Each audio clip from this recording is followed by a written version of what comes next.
Hi అండి. ఇప్పుడు మరి సెకండ్ క్లాస్కి వచ్చాము.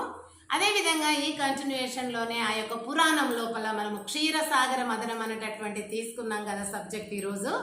అయితే దాంట్లో దేవతలు ఒకవైపు, రాక్షసులు ఒకవైపు ఆ పాల సముద్రాన్ని మదిస్తే దాంట్లో నుంచి అమృతం రావడము, అమృత భాండం అంటే కుండ లాంటిది తీసుకొని అక్కడ పెట్టి అందరూ అదేంటి వడ్డిస్తూ ఉంటే అది దొంగిలించాలా అని చెప్పేసి మోహిని రూపం, రాక్షసులకు చెడ్డ బుద్ధి ఉంటుంది కాబట్టి సెక్సివెల్గా వేషం వేస్తే ఆడదాని రూపం చూడగానే రాక్షస బుద్ధి ఉన్నటువంటి ఆ చెడు వాళ్లకు టెంప్ట్ అయిపోయి ఇక్కడ ఏమున్నదో ఇడిచిపెడతారు. అందుకని అమృత భాండం వాళ్ళకు దొరికింది అది సముద్రంలో. కాబట్టి ఇది ఈ రాక్షసులకు తింటే వీళ్ళకి మరణం ఉండదు కాబట్టి మళ్ళీ మాకే బాధ అని ఆ దేవతలైనటువంటి వాళ్ళు ఆ దేవుళ్ళు ఏం చేశారు, ఒక ఉపాయం పన్ని శివుడేమో ఆడామలాగా వేషం వేసి అందరికీ ఇట్లా వడ్డించినట్టుగా అందరికి అది చేస్తూ ఉంటే అమృత భాండము ఎత్తుకొని పోతాడు. ఆ వయ్యారంగా ఆడవాళ్ళ వేషంలో శ్రీ మహావిష్ణువు వయ్యారం ఒలికిస్తుంటే ఈ దుర్మార్గులైనటువంటి రాక్షసులు ఆమె మీద మనసు పెట్టి, ఆ మోహిని మీద మనసు పెట్టి ఇది వదిలిపెడతారు. అది ఎత్తుకొని పోతాడు శంకరుడు, శివుడు.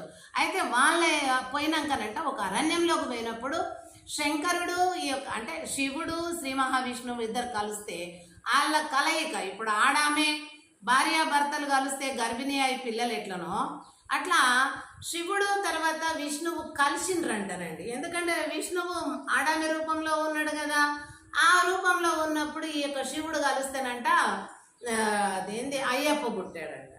మరి ఇదేమి విచిత్రమో తెలియదు. ఇప్పుడు కొంతమంది అడుగుతారు, అమ్మ నువ్వు తెలుగు పండిట్ కదా, తెలుగు కదా నువ్వు చదివింది, మరి ఇదెక్కడ అన్యాయం అమ్మా, దేవుళ్ళు మాలాంటి మామూలు మానవులు ఏదైనా చేసిండ్రంటే ఏమో కానీ దేవుళ్ళే గిట్లా చేసిండ్రు, మరి అలా దేవుళ్ళని ఎలా పూజించాలి?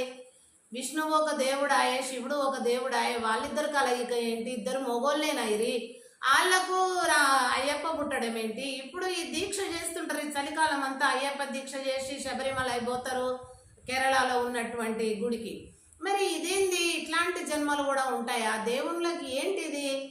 మళ్ళీ ఇప్పుడు ఆ దేవుణ్ణి మొక్కాలి విష్ణువును అట్లా చేసినందుకు, ఈ దేవుని మొక్కాలి శివుణ్ణి ఇట్లా చేసినందుకు, వాళ్ళకు పుట్టిన మూడో దేవుడు మళ్ళీ అయ్యప్పను మొక్కాలి.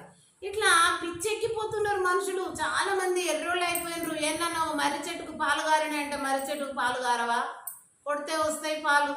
అట్లానే వేప చెట్టుకు పాలు గారిని అంటే వేప కాళ్ళు తీయరా, వేప నీరు తీయరా? అది ఎన్నో రోగాలకు మంచిది, మెడికేటెడ్, అది చెప్తే పాలు వస్తాయి. మరి అదంతా కూడా విచిత్రమా? ఆడబోయి ఒక గుడి కడతారు, ఒక జాతర చేస్తారు, ఒక విగ్రహాన్ని పెట్టేస్తారు, కుప్పలు అక్కడ పోయి